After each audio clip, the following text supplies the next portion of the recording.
Welcome to Vibrational Revelations. Today's special guest is Teya Danel, who lives in Canada. I can't remember where in Canada, but she'll let us know. I know it's French part of Canada. I think so. No, but you do speak French. Yes, I do remember the French. And this is, as always, we always say, it is probably one of the most important episodes to watch, the hero's journey, because it showcases what is truly possible for the human experience. And also it opens our hearts to leaving judgment aside and seeing what every human being goes through and how everyone matters in this reality, in this lifetime, in any lifetime. Everyone matters. Everyone plays an important role. And today's all about Teya. So welcome, Teya. Please remind me where in Canada you are. I'm on Vancouver Island. Vancouver Island, that's it. And you do speak French, correct? I am. It's my roots. I came from Northern Ontario. Okay. North of Sudbury, in a small little town. Okay, that's wonderful. All right. Now, I cannot see Teya. She disappeared from our screen. Hold on, Alejandro's just did a couple of things. Teya, I just want to make sure your camera is on and you can see us. Yeah, I can see you. Okay, because we cannot see you now, but that's all right. I guess you will appear. Is your camera on and is your camera on, by the way? Yeah, everything's on. Okay, excellent. Mm-hmm.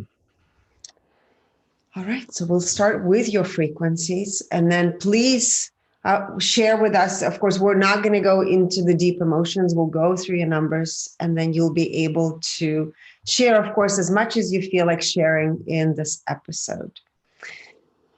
And we did do a couple of things which will be a surprise for you because we wanted to recheck where you stand in a couple of areas where you've had some lower numbers. So we will share that with you. We didn't give it to you before, but we will be sharing it with you today. And I'd like to do my sharing after you have gone through my numbers. I've actually prepared something because I wanted to give people a real experience of what it's like to live my life in those frequencies. Thank you so much. Mm-hmm. That's wonderful. Thank you. All right, you incarnated at the frequency of 350, which is the frequency of acceptance. And you were born at the frequency of 110, which is fear. Oh, 1 second, I'm sorry. Alejandro, you can't change that because all the names just appeared on the screen. Mm-hmm. For hope. Sorry. Yes, we want to see her face. I know. Sorry. Your overall frequency as of today is 350, which is acceptance. And again, this reading was done back in April. So these numbers come from April. And of course, a couple of numbers we've rechecked and you have shifted. We don't know how much you've shifted overall, but that's where you were back in April. You viewed your health through the lens of 500. And we often say that when we give these readings, it's not about how healthy or unhealthy someone is, but this has more to do with the emotion, the predominant emotion that serves as a lens through which you perceive that particular aspect of your life. And of course, Teya has quite a journey with her health. So this will be very interesting. Finances you view through the lens of 110, which is fear. And what's interesting, we checked it. And as of today, the frequency for finances has shifted for you to 250. So it's no longer an imbalance. Oh. So that's wonderful. Creativity, back in April, you viewed through the lens of 310, which is willingness. Relationships, you viewed through the lens of fear, 110. And of course, we checked it as of today. Your frequency for relationships has gone up to 200, courage. So good for you. Personal growth, you viewed through the lens of love, 500. Philanthropy, 250. Philanthropy, the art of sharing and giving, and you viewed it through the lens of neutrality. Intuition, overall, the lens of intuition for you, which we always say it's not about how intuitive you are, but it's how much do you trust the guidance that you receive. And when you do receive it, what emotion gets triggered or the filter that you apply to translate the messages, right? And for you, the overall frequency is 250. And then clairaudience was 310, clairsentience 110, fear, clairvoyance 250, and claircognizance 110. For some reason, we did not recheck the claircognizance, but we did recheck your clairsentience, which is right now at 250. So you've shifted out of that. It will be interesting to recheck your claircognizance. Yeah, the reason is that you just asked for this one. Oh, because I didn't see it. I didn't see the other one. Now we know the reason. Next time. Next time. Now we go into percentages, right? The joy, 80%. In the ego, 84%, and 77% of that represents the inferior version of the ego. In the now, 64%. Integrity, 89%. Self-awareness, 80%. Clarity, 81%. Alignment with divine purpose, 91%. And alignment with personal purpose, 94%. Compassion, 99%. Empathy, 92%. And energy purity, 96%. Now, we did, when it comes to dimensions, you were experiencing life 27% of the time on the fifth dimension, the popular 5D. Yes, and now we'll go through your frequencies, through the numbers throughout your life. And it will be fascinating, of course, to hear your stories. We're not going to share the emotions and the events that contributed to the drop, of course, that you have experienced. But, in the private readings, we do go through the emotions of the drop. So in Teya's case, she had a drop from 350 to 110, right? From the incarnation to birth. And we gave her this information of what her mom experienced that contributed to the drop. And then we'll go through the rest of the numbers throughout your life. And of course, there was a major drop that had you stay this frequency. And I know that you are so looking forward to sharing this information with all of us. Mm-hmm. Yes, so you were born at the frequency of 110. That's the level of fear. And you stayed at that frequency until the age of 15. And then you experienced your second drop technically, because as Elena mentioned, the first drop took place at birth. And this time you dropped from 110 to 55, which is the level of apathy. And the first drop, that drop took place between the ages of 16 and 20. But you remained experiencing the level of apathy until the age of 45. So it means that, the remaining years from 21 all the way to 45, it was just a reflection of what took place between 16 and 20. Mm-hmm. Right? Then your frequency increased to 125. That is the level of desire. And you remained at that level between the ages of 46 and 50. And from that point, your frequency continued to increase. You went into courage, the level of courage at 200. And you stayed at that level between the ages of 51 and 55. Then your frequency increased again to 310, the level of willingness. And you experienced that level from the ages of 56 and 60.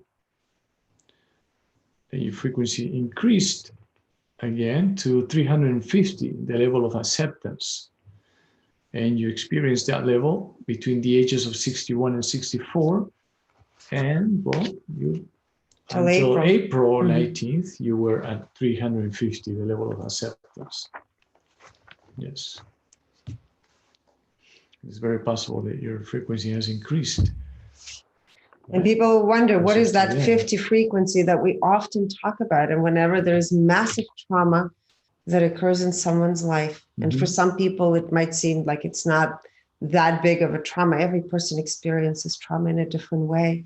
And it's a shield, truly a shield of protection. that a person will build around themselves in order to cope and dissociate, right, with aspects of themselves in order to cope with a tremendous amount of stress and difficulty. Mm-hmm. And we did measure before incarnation, yes. Yes. Before incarnation was 400. But what I wanted to point it out is that it's very likely that your overall frequency is higher than what it was back in April, which was 350, since you have transcended those two aspects that were below 200, finances and relationships, and also linked the clairsentience, linked to the intuition, right? But the intuition was at 250. I was hoping you would have told me. More than likely, your overall frequency has gone up. Yes. So please share your story of, and first of all, I wanted to know, when we gave you your initial reading, your initial analysis, right? Were you surprised, because I can't remember now, it's been April, were you surprised by your numbers in relationships? Was that a surprise for you? Well, both the numbers were a surprise, especially the relationships. But in retrospect, and as I've been giving it some more thought, it doesn't really come as a surprise anymore, because I really got in that first session I had with you that it was really about trust. I had lost trust, so connecting with people, there was that level that I just didn't trust. So it made sense then with what the numbers came. And when you hear my story, then it'll make even more sense as to why that was so low. Yes. So I always say that the only thing, if there's one thing to do, is just to look at someone's numbers. In your case, Teya, of course, you just look at your numbers. You see how much it has taken you and how long it has taken for you to overcome those frequencies. Of course, we all want to know what it is that has helped you shift after 50 years of your life and step into this courageous frequency of 200, which for you, it took 50 years, right? To get to. What was it that created this massive dissociation for you, this massive trauma, if you're of course wanting to share this information, I think you said you do, that contributed to this big drop for you, where you've stayed in that disassociation, apathy, right? This giant shield of protection for yourself. So there's two questions. 2 questions, yes. Yes. What contributed to the drop, and what contributed to the rise? To the rise, yes.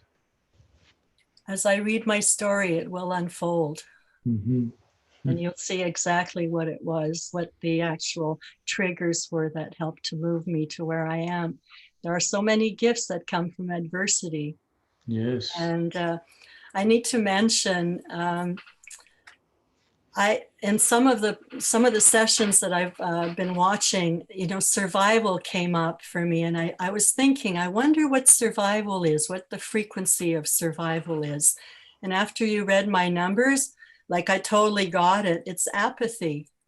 And then I took it one level further, because I realized that my story is me in survival mode.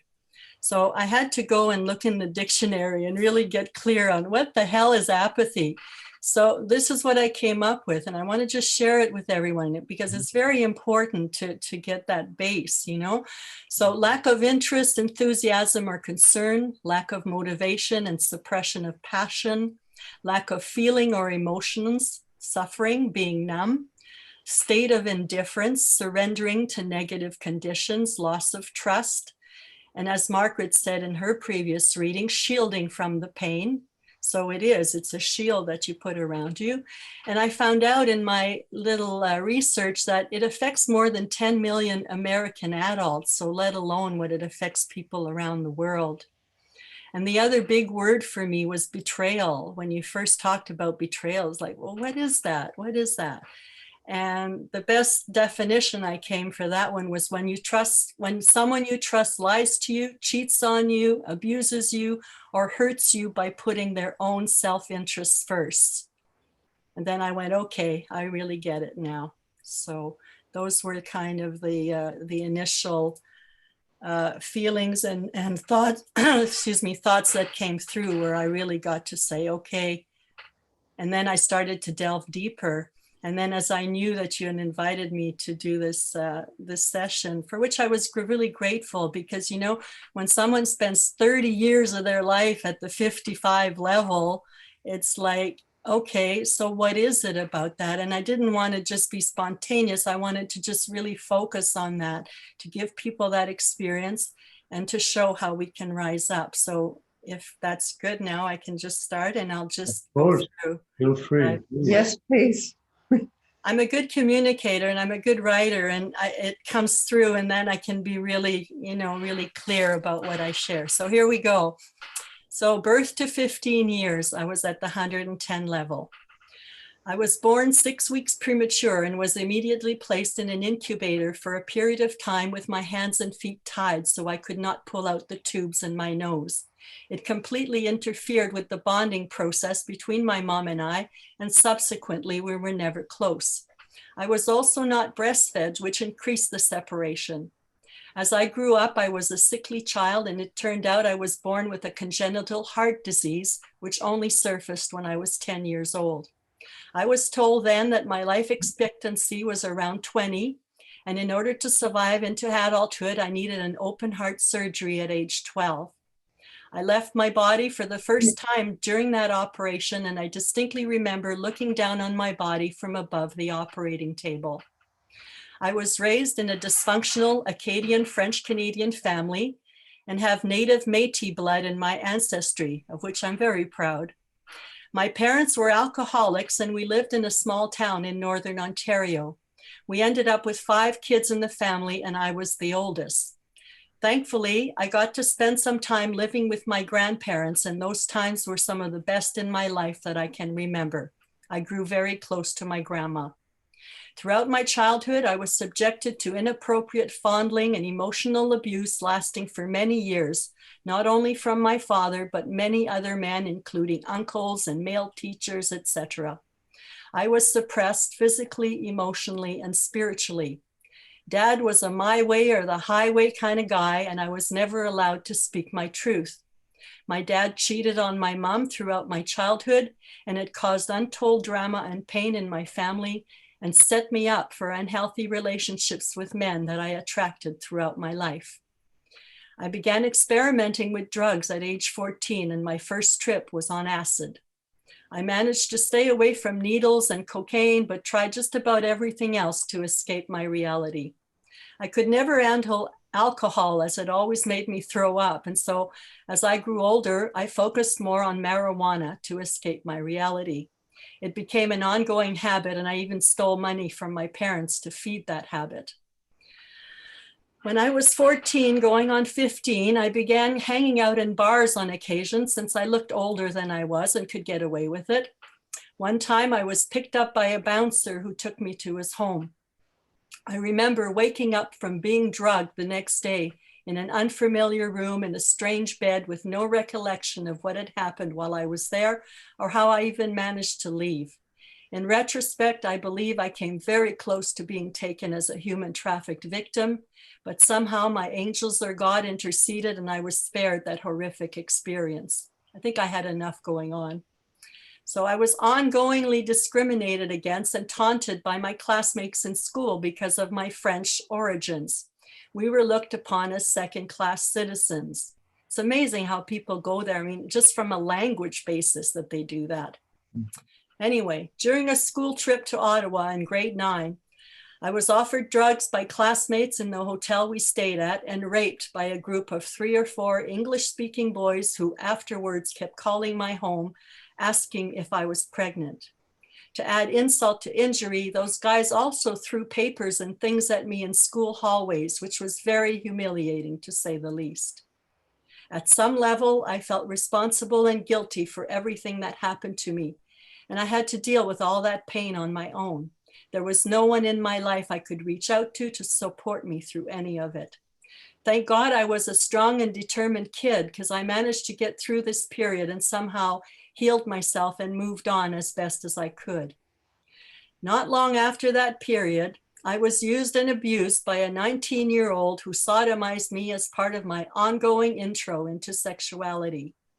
For a romantic like me who was dreaming of the handsome, loving guy that would come into my life and carry me away, those experiences were completely devastating. When I turned 15, I ran away from home the first time to live with a boyfriend I had met on a beach a few weeks before.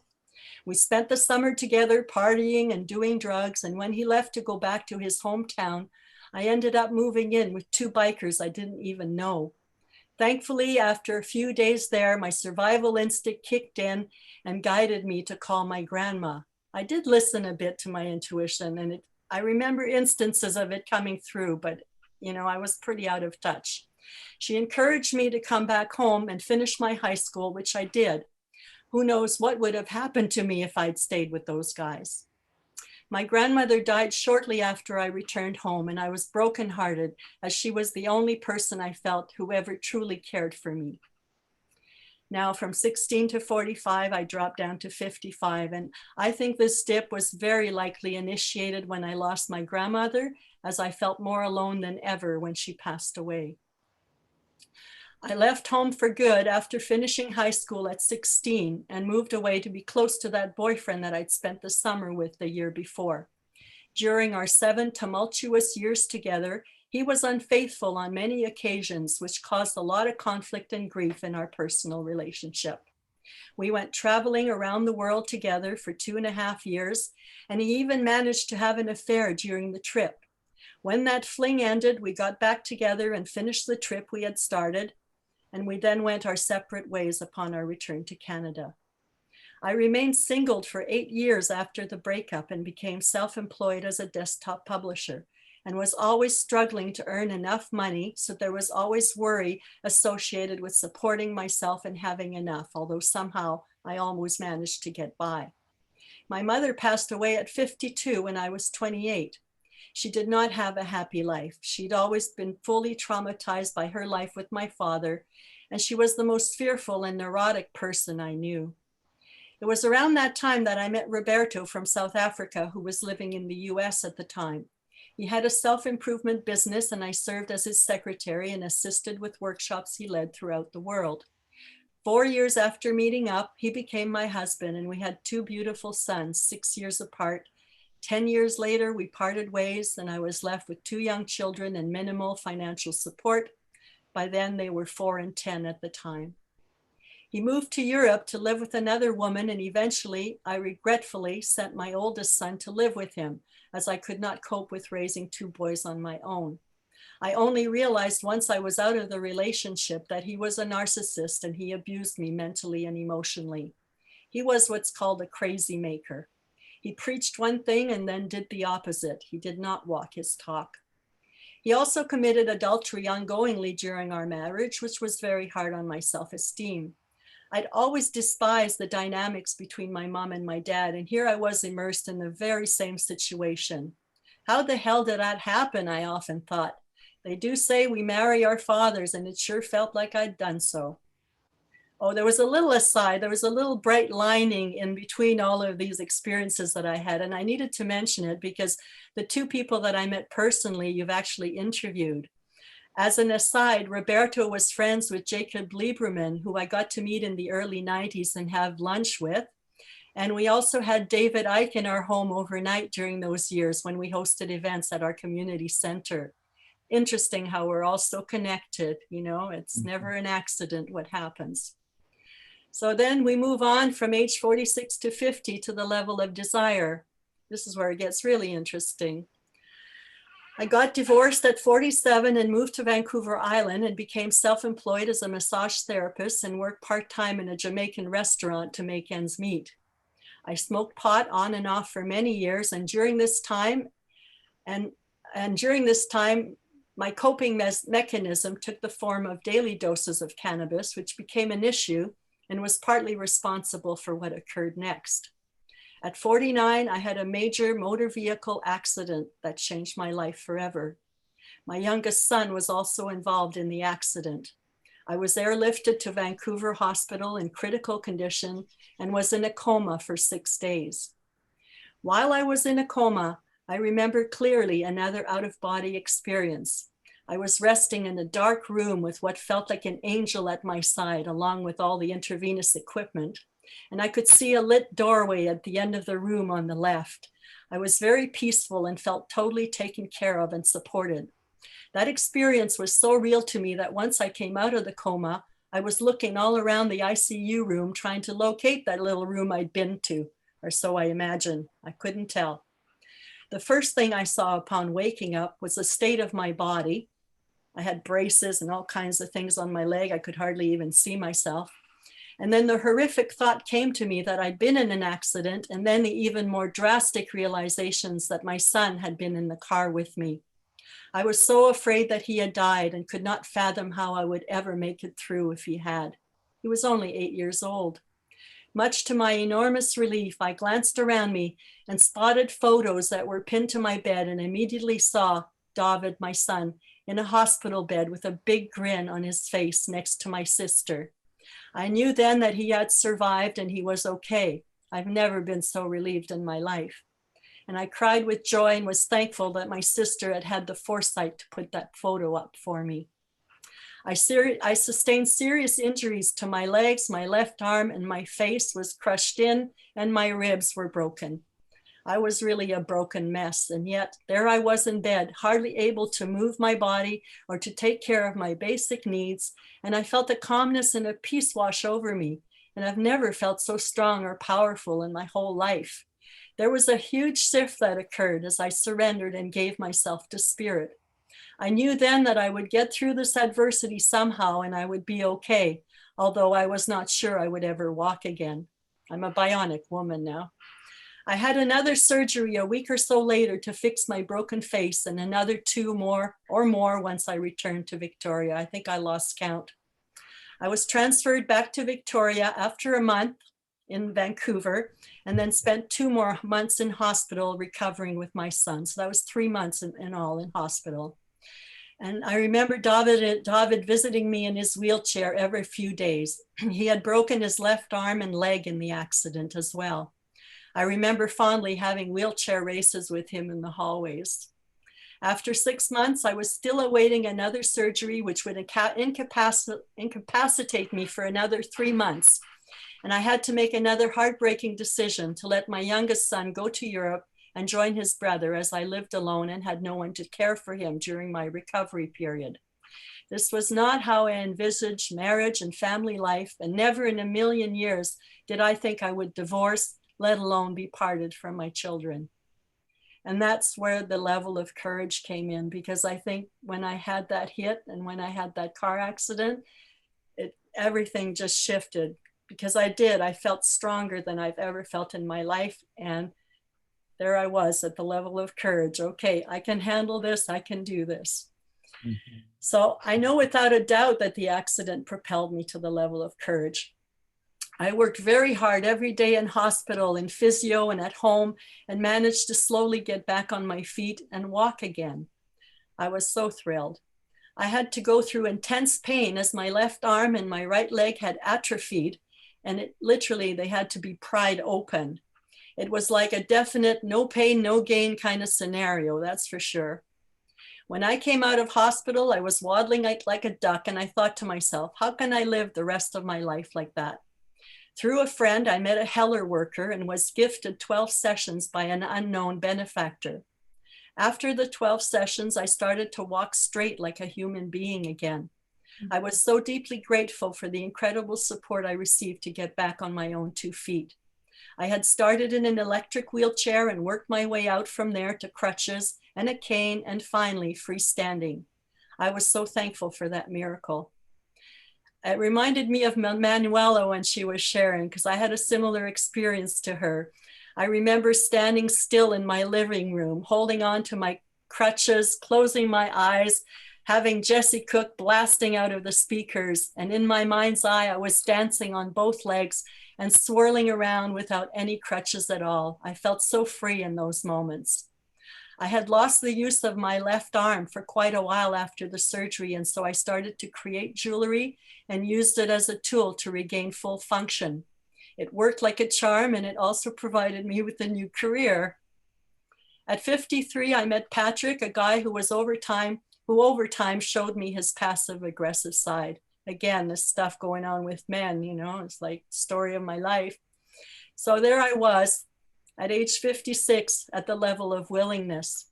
I became a full-time jewelry artist at this time and ended up working at a summer market for 10 years in all. During my time with Patrick, I did a lot of detoxes and tried different dietary protocols to heal myself, as I had ongoing pain and discomfort with my gallbladder, which lasted over a 10-year period. At its worst, I was having attacks every week. And I can tell you that pain is way worse than childbirth. Somehow in the end, I managed to hang on to my gallbladder, and thankfully I still have it to this day. I'm very proud of that. Things were never really good with Patrick, and we started to drift apart quite rapidly. He was jealous of my boys, which I could never understand. And of course, that created a whole lot of strife. We finally parted ways when I was 60 after having spent 8 years together. Then took me to the level where I am now, to the level of acceptance. And that is when Bill showed up in my life. From the beginning, I could sense he was a godly, goodly man of strong character and high moral compass, and I felt safe, loved, and honored by him. He was so different than any of the other men I had been with, and was a very handsome man inside and out. We were both catalysts for each other in our transformation, as his heart had been deeply hurt in his previous relationship, and we both still had a lot of healing to do. The biggest gift I received at that point was when, after sharing my vibrational reading with him, he looked up at me and said, "Book me in for a session." Now, this is a guy who's a bit shy and doesn't like to be put on the spot, and especially given that he didn't really like the whole Zoom scene to begin with. With Bill, I felt I had met my match, and we've really only had one small issue come up in the last 5 years of being together. He had his reading last Thursday and certainly confirmed our compatibility in so many ways. And I'm happy to share with everyone that it really is never too late to create a loving and healthy relationship in one's life. It took me 3 shots at it, and then I hit the bullseye, so to speak. I look forward to growing younger and more joyful together as we share the rest of our days in love and harmony. Now that ends the story of these frequency, and then I had some things to speak about just from the vibrational. Should I just keep going and finish? Yeah. Okay. Please. So now we're in the present moment. It brings us to the now. Mm-hmm. And it's about you guys and my journey with what I've been experiencing. My vibrational revelation session with Elena and Alejandro was indeed very revealing, and the life reading took it to a whole new level. It helped me understand with compassion where I came from, how I got to where I am now, and where I'm headed in my life. And it allowed me to go within to find answers and clarity, and to truly learn to trust in my process. I now have a good roadmap showing areas in my life where I need to improve in order to keep raising my frequencies to higher and higher levels, because that is my goal. I was amazed and a bit puzzled that I was at the 500 frequency in my health, as it had been an ongoing journey to heal myself, and I was still experiencing all kinds of health challenges. So a month after my initial reading, I decided to book a wellness consultation with Elena to get to the bottom of my ongoing health issues.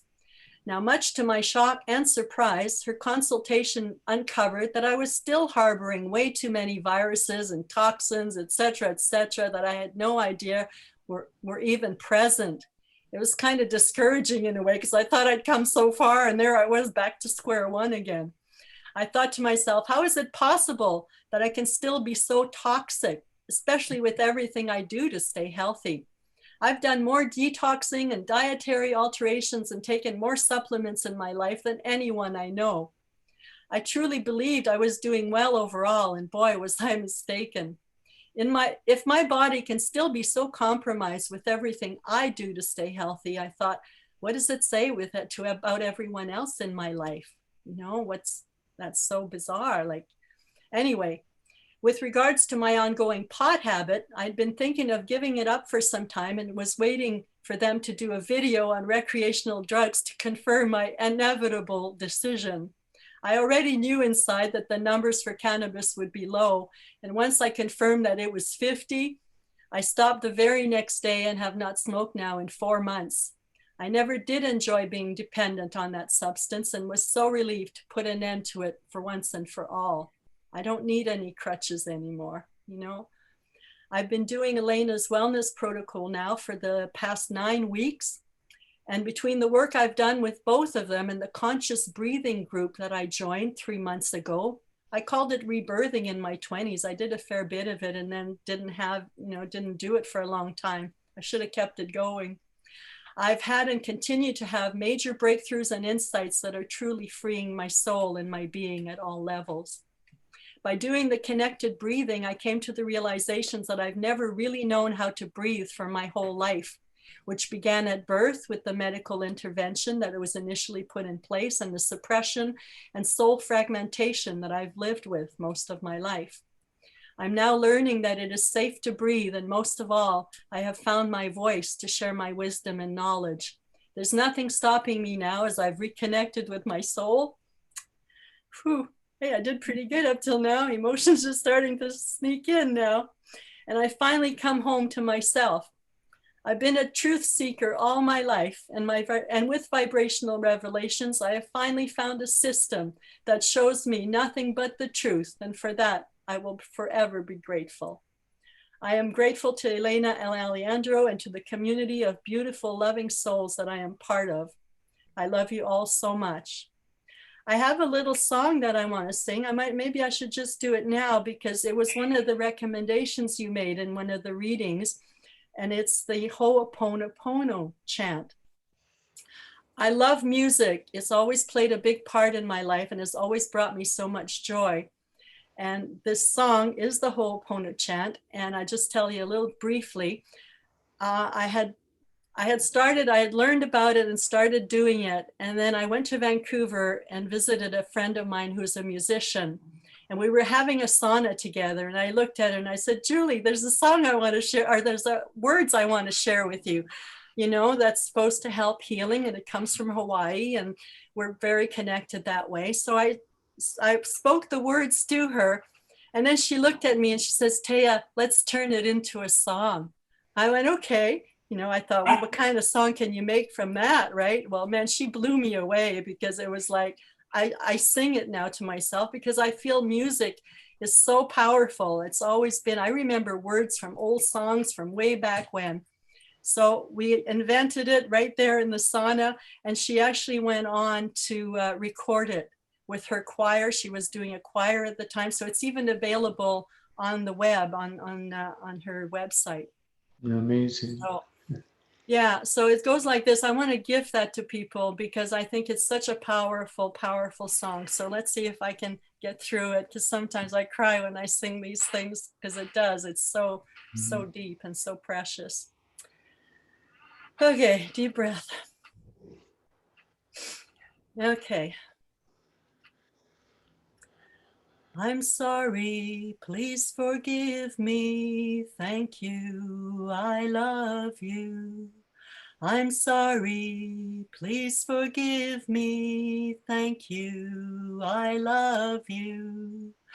I'm sorry, please forgive me. Thank you, I love you. I'm sorry, please forgive me. Thank you, I love you.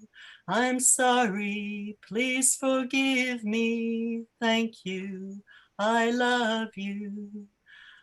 I'm sorry, please forgive me. Thank you, I love you. I'm sorry, please forgive me. Thank you, I love you. I'm sorry, please forgive me.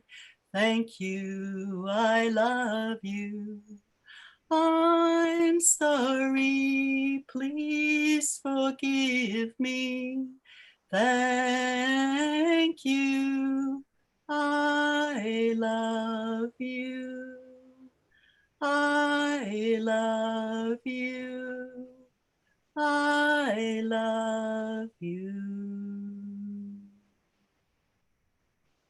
Thank you for letting me share all of this. Thank you.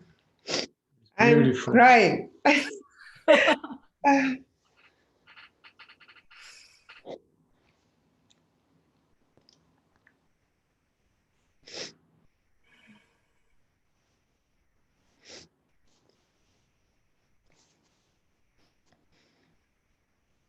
There is one other little song, but can I use it at the end? Because it'll bring everything course. right back up. And once everybody's done sharing, if I'll just, it's a very short one, but it's a very powerful one. I've been using it in my meditation every day. I go through my, now that I've got tuning forks, I go through the tuning forks. And I got to tell you, when I had that breathing session last time, I get so much vibrations coming through my hand just from the breathing alone, that I ended up in the last session putting my hands to my heart. And it was like, I felt like I'd become a tuning fork. I didn't need a tuning fork anymore. When you talk about the body being able to, you know, that we are the healer, that we have the tool right there. It was just amazing. Yeah. Wonderful. Yes. Teya, what you bring, well, what you brought to our life, I can't even speak, to our community, the courage, the love. Thank you. This is the reason we do what we do. And you brought me the courage to share and to be totally transparent. I mean, I didn't put anything away. It just came out, and it's like, I'm an open book, you know, and I want to be in my life because I know I'm here to serve and I'm here to help a lot of people. And I thank you for opening those doors for me. It's been a very, very important part of my growth and part of my evolution into really acknowledging my divine light and who I am. Who I am. Thank you so much. Your story is so powerful, so healing. And this is exactly the reason why we say we cannot judge people, and that everyone has an opportunity to embody their light, embody and overcome the obstacles, the challenges, the difficulties. And you've done it with so much grace and beauty and love. We love you and appreciate you so much. I love and appreciate you guys so much too. And you know, it was so important for me to work on this because, you know, a person spending 30 freaking years in the 55 level, it's like I needed people to know that it's okay to be wherever we are. Because, you know, we can transcend it all. It may take some of us a little extra time to get through, but God damn it, you know, if you're committed to yourself, if you're committed to your growth, you get there, and it's never too late.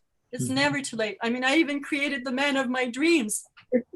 And you know what? I'm even more excited now because I think he's interested in doing some trainings with me. That's wonderful. That's so beautiful. And he is such a beautiful human being. It was really a pleasure for us to do his reading as well. So thank you so much for being you. Thank you to everyone for being a part of this community. We can't even express enough appreciation and awe that we feel from all of you. You fill us up. I'm speechless. You fill us up with love. And that's why we always say it's a mutual relationship. Everything that we do as a result of learning from all of you. You're teaching us as much as we are sharing with you. And thank you.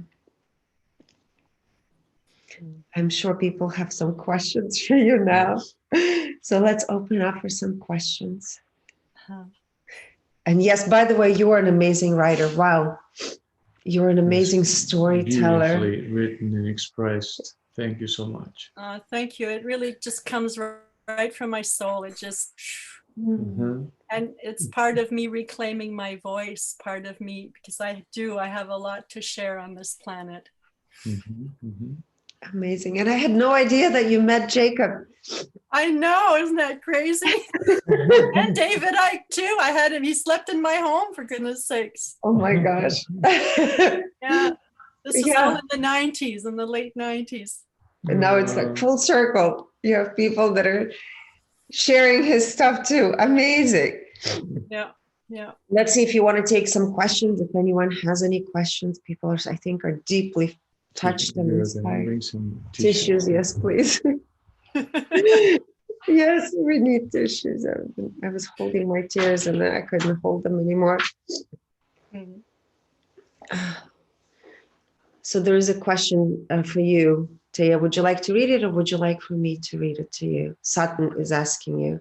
Teya, did you and Elena talk about the stuck emotions being related to your health, not being where you thought it would be? Oh, there's many things we talked about. Teya, do you want to touch upon it? And one thing I do want to say, and I'm glad you brought it up, because when someone smokes cannabis, right, of marijuana, it actually contains a lot of toxins. So the toxins that you were referring to, actually, a lot of them came from smoking marijuana. Wow, that's so interesting, Elena. And you know what? 4 months later, I'm still spewing out black gunk from my lungs. Yes. Yes. So I can feel the effects of it still now after such a length of time. Yes. But as far as, so Sutton is asking you a question if we discussed the emotions. So if you want to address that briefly. Which one? The one about the stuck emotions? There wasn't stuck emotions about my health. I was just surprised that my frequency was at 500, given that I'd still not quite gotten, it's like I've been trying all these different things all along.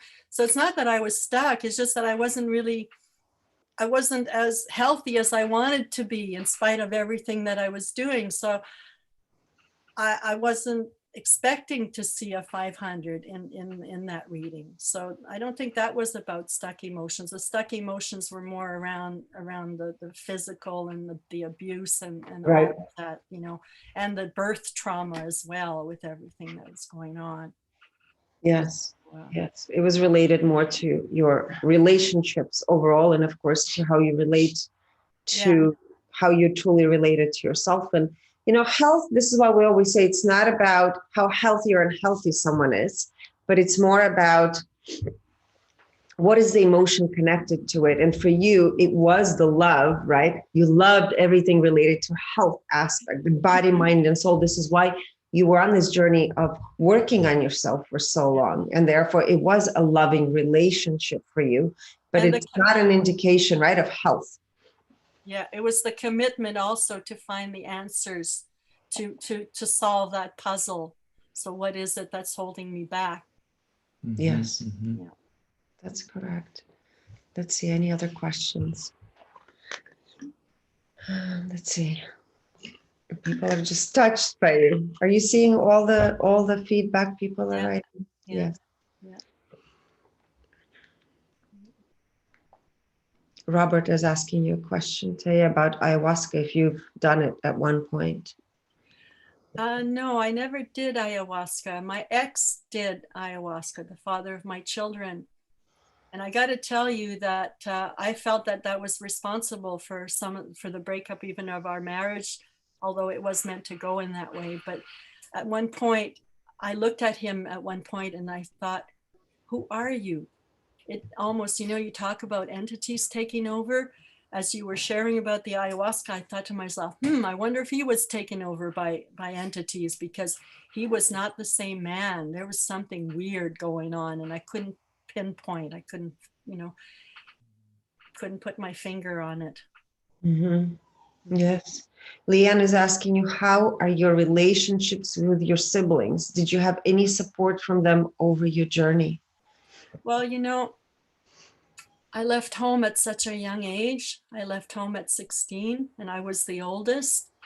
And a part of me was really sad actually leaving home when I did, because I knew that my young siblings were, still living in that environment. So I felt for them, but there was nothing I could do. in my young age to help them. My youngest sister, there was 10 years between us. So all the rest of them, 4 girls and 1 boy in the family. We've managed to heal a lot, you know, amongst ourselves, but I was always the black sheep of the family, and I'm very different, and we're not on the same page with anything that's going on right now. One of my sisters I no longer communicate with. One I've had a challenging time with, but she was there during my car accident and really loved me and supported me. So for that, I will forever be grateful to her. And it created a bond that's grown stronger and stronger in spite of our differences. And I have my youngest sister is not healthy, and she's totally entrenched in the marijuana and the smoking of cigarettes and the negative energies. And so it's the dysfunctionality kind of continued on throughout. There was never really a closeness that I could really, Thank you for sharing. Marie is asking, how is your relationship with your boys? Oh, my boys. It grows and leaps and bounds. My youngest lives in Vienna in Austria, and he's 24 right now. And he's the most, I wouldn't be surprised if he's not at the level of 500, the level of love, because he smiles and the whole world just melts. And he's been working for a shipping company, and he's talking of becoming a counselor. And I thought, wow, you would make a wonderful counselor. And my oldest boy, he's here in Victoria. So he's about an hour away from me. And it was my birthday on Friday. So he came over and made me a beautiful dinner on Sunday for my birthday. And he's got in his mind to record. He wants recordings of times with Mom, because he knows that life is so quick, and so he set up the camera, and we spent an hour cooking, and I was bantering away and just making fun. And he recorded the whole thing because he wants those memories for when I pass on. And I thought that was so sweet and so special. I got to go to Europe just before COVID hit. I went for a month in 2019 in October, and I spent time with David, and I got to reconnect with their father, with Roberto, who I hadn't seen in like 20 years, haven't really been in touch with him. So we celebrated his birthday together. And I was so grateful that happened, because 3 months later, Roberto was gone. He died. I mean, it's so crazy. He ended up with a diagnosis of you're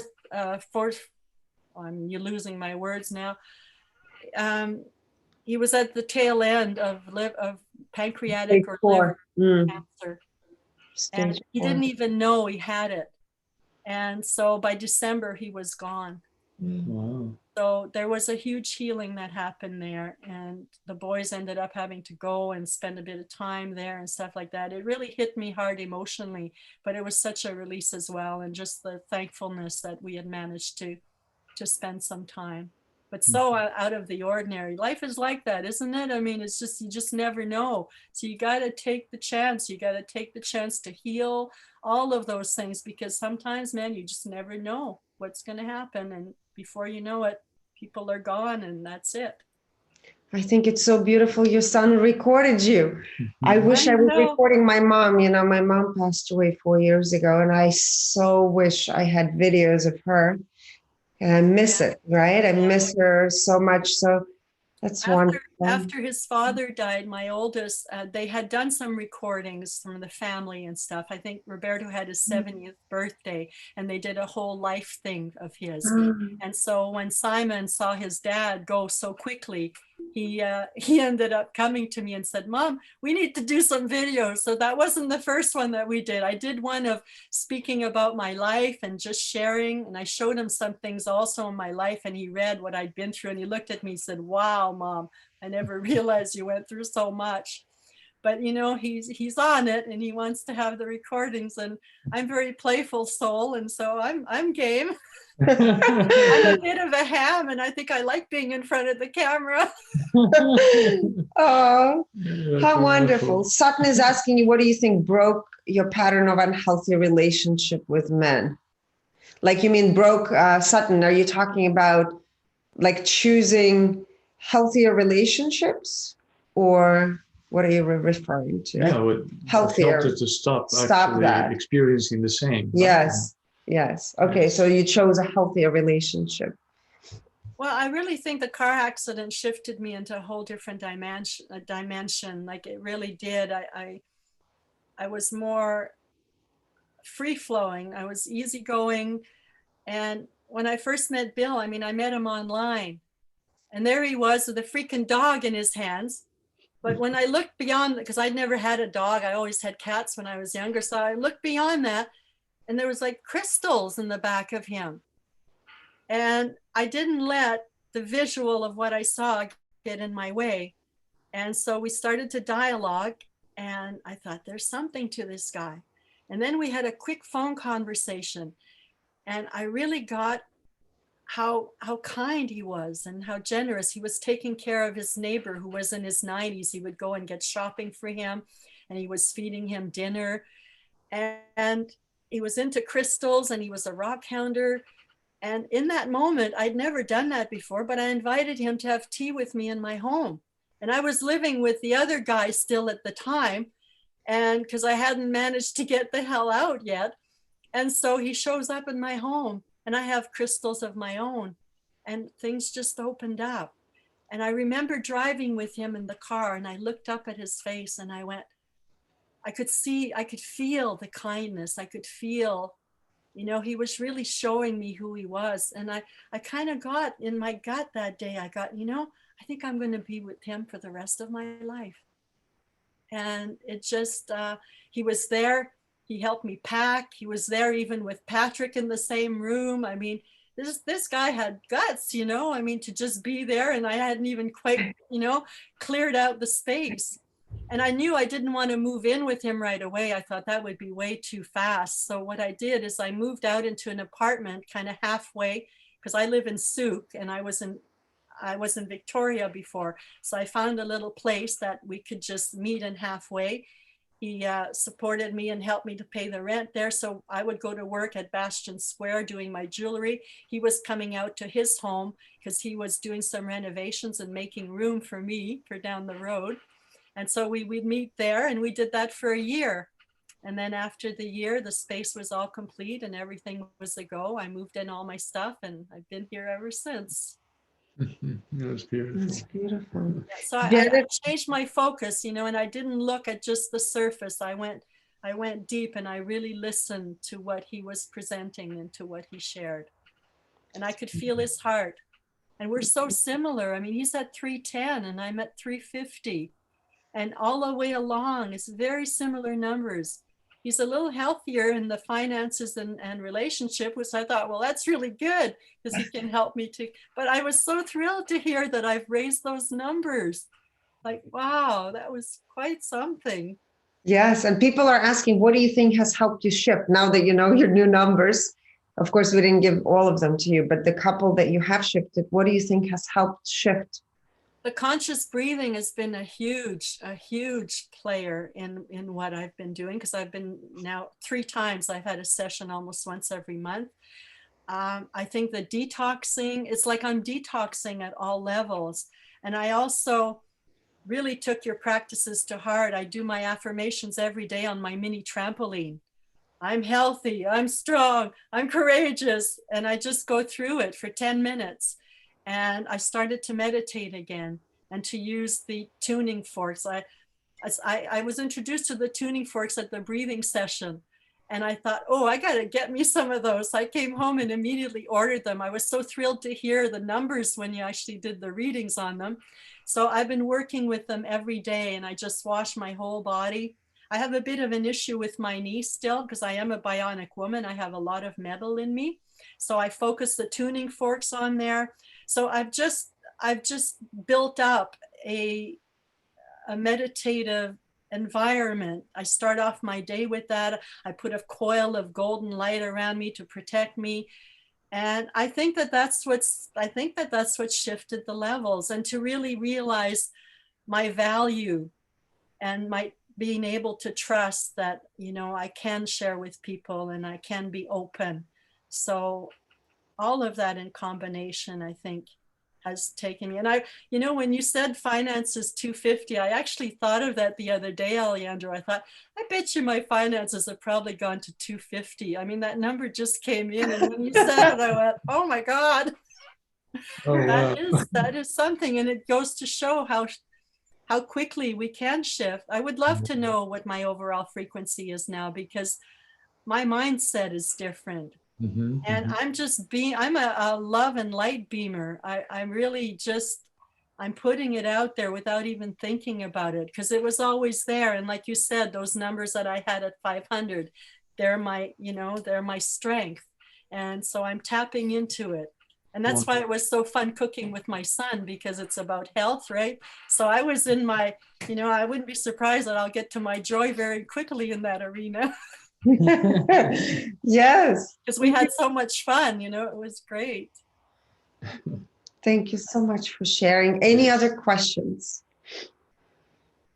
Kind of hard to read and to. I'll read it to you. Oh, Belladonna.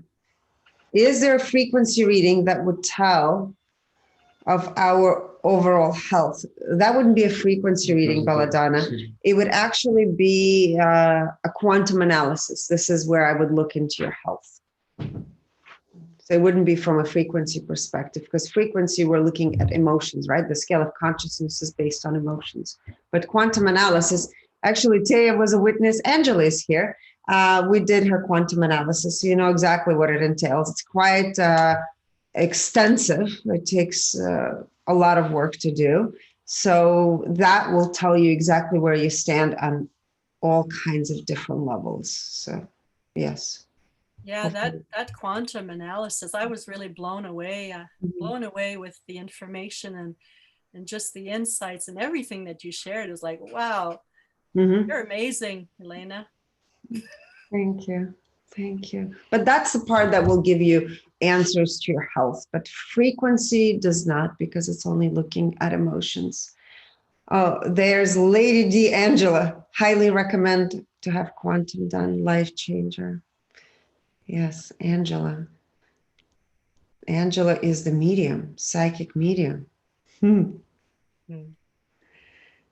Yes, it's all on the website, so you can look this up. Teya, there's one more song you wanted to sing. Yes, yes. And everyone should join in on that one, because it's a really special one. Are you guys ready? I want you all to sing with me. I repeat it 3 times. 3 seems to be a good number. I do the tuning forks 3 times, I do all the different meridians and everything. Okay, it goes like this.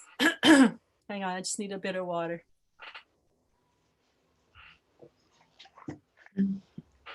You can hold your heart chakra when you're singing this one, because it really speaks right to that place. Okay. We are all one spirit. We are all one spirit. We are all one spirit on our way home. Everybody wants to come home. We are all one spirit. We are all one spirit. We are all one spirit on our way home. Everybody wants to come home. We are all one spirit. We are all one spirit. We are all one spirit on our way home. Everybody wants to come home.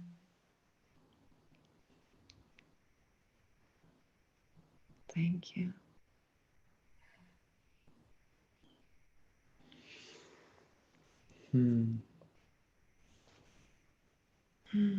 Thank you so much for giving me the opportunity to share my story. And I hope I can be an inspiration to everyone out there who's struggling, who's going through so much in this world right now. There's a lot of shit going down, and it's so important to be there to support each other through it. And our stories are very, very powerful mediums. They Yes. pack a punch. Yes. Thank you so much. Thank you so much. Thank you so much.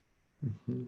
You know, last week we talked about sending healing to bodies of water, that we'll start doing that, but I don't want to take away from what just happened today. So I think we'll leave it for starting next week. Yes. Because right now I think we're all just bathing in the beauty that you shared with us, of your energy, your life story, the beautiful voice, the music, the songs. Yes. I love you guys so much. We love you too. More and more and more. We do too. Mm.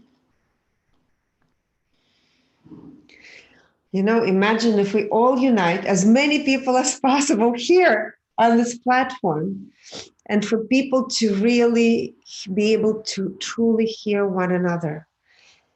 Because what you've done today is actually something that has been our biggest mission, is to teach people to take the judgment out of the equation, out of the conversation.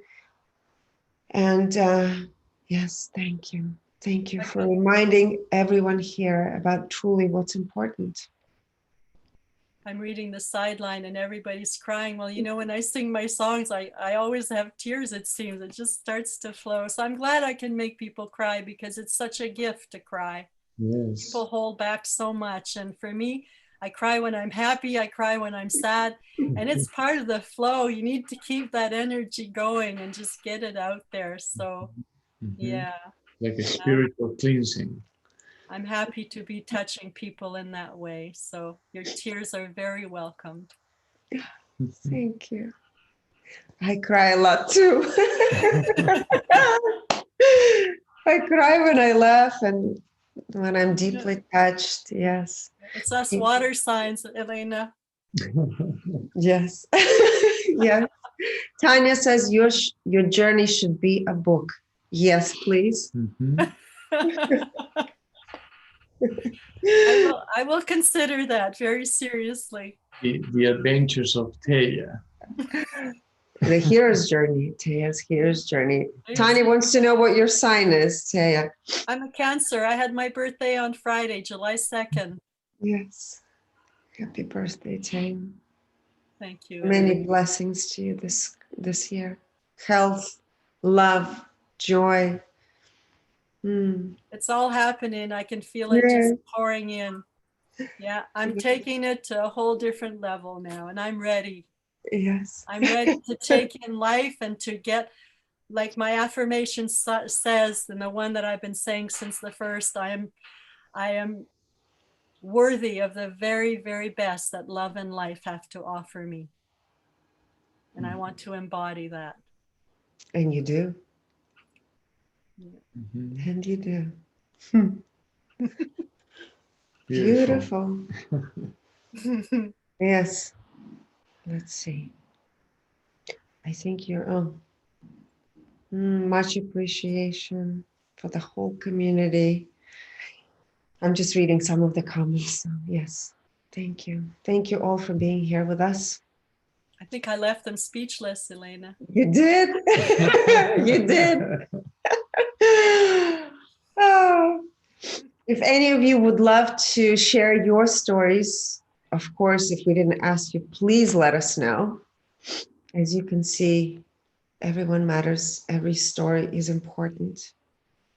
And yes, together we create a powerful force of love, light, and we're all connected here. Look at all the continents that are present. We have Malaysia, we have Europe, we have North America, South America. It's just amazing. Yes. Creating ripple effects throughout the world. Yes. Yes. I love that. Thank you.